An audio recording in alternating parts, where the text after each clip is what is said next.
Kumusta pa kayong lahat mga kababayan? Saan man kayong dako sa mundo?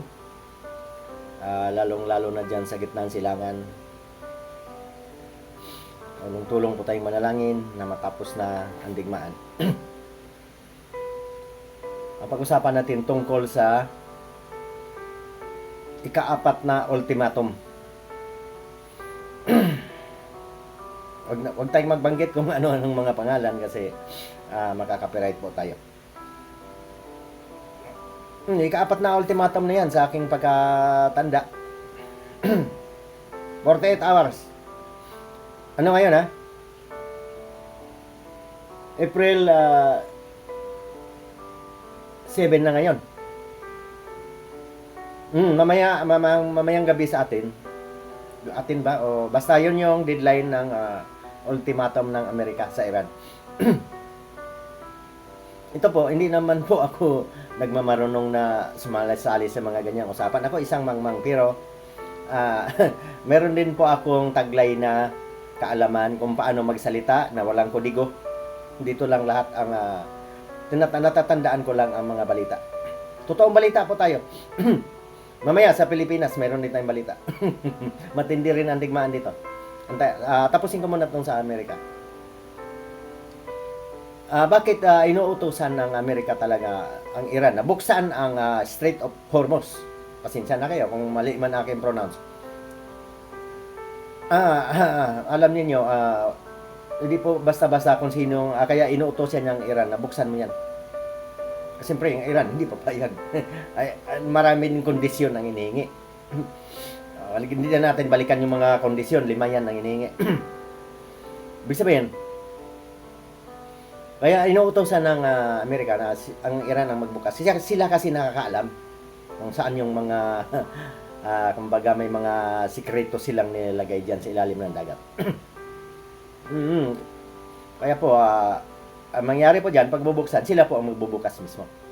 At panoorin ang buong, ano ba ito? Buong Amerika, sino man ang kakampi ng Amerika. Kasi yun na nga, hindi po alam na kung anong mayroon doon sa ilalim ng dagat. Kaya sana po, matapos na po yan. Panginoon, tulungan mo po kami. Dito na tayo sa atin. Ano ba deadline dito? April 14. Ay, pinipilit talaga nila yan eh.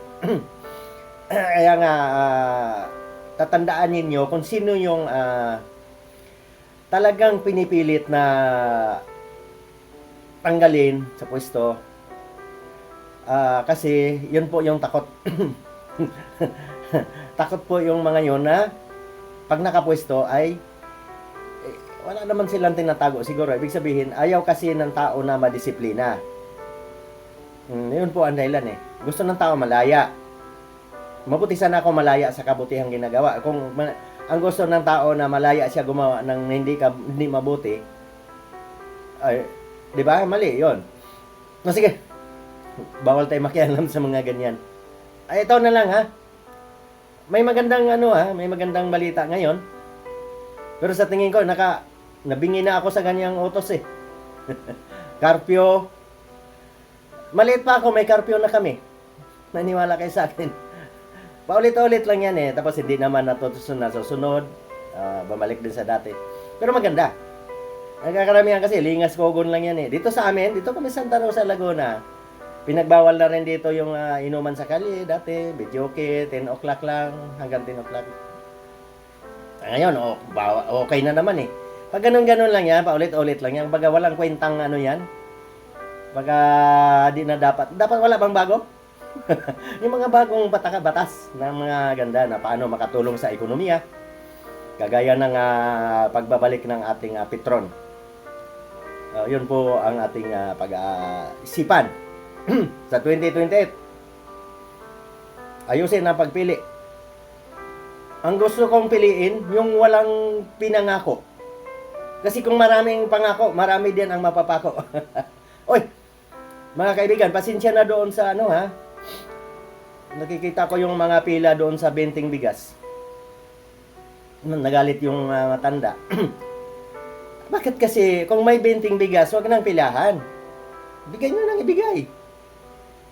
Hindi kasi kaya, alam niyo yung mga pasensya na po kayo, kayong pamilya ako. Alam ko, dito sa Santa Rosa, sa Laguna sa amin, gusto ko rin pumila. Wala eh. Tuwing isang oras lang yata ang mayroon, tuwing Biyernes, yun ang pagkakaalam ko ha, di ako nasinungaling. Isang araw lang sa isang linggo, Biyernes lang at isang oras lang din. Ay sabi ko, hindi na ako pipila dyan. Dapat po yan, kung mayroon, alam nyo naman kung sino yung mga walang-wala. Sa mga barangay na sana yan. Ha? Doon na lang sa mga barangay kukunin. Sino pang karapat dapat nabigyan nitong 20 bigas. Hindi yung online pa. Diyos ko. Ano ba ito? May walk-in, may online. Panginoon ko. Kung mayroon sa mga barangay po yan dapat. Sino ang mga barangay kasi, yun ang nakakaalam sa kalagayan ng kanyang tao. Kung sinong dapat bibigyan ng murang bilihin.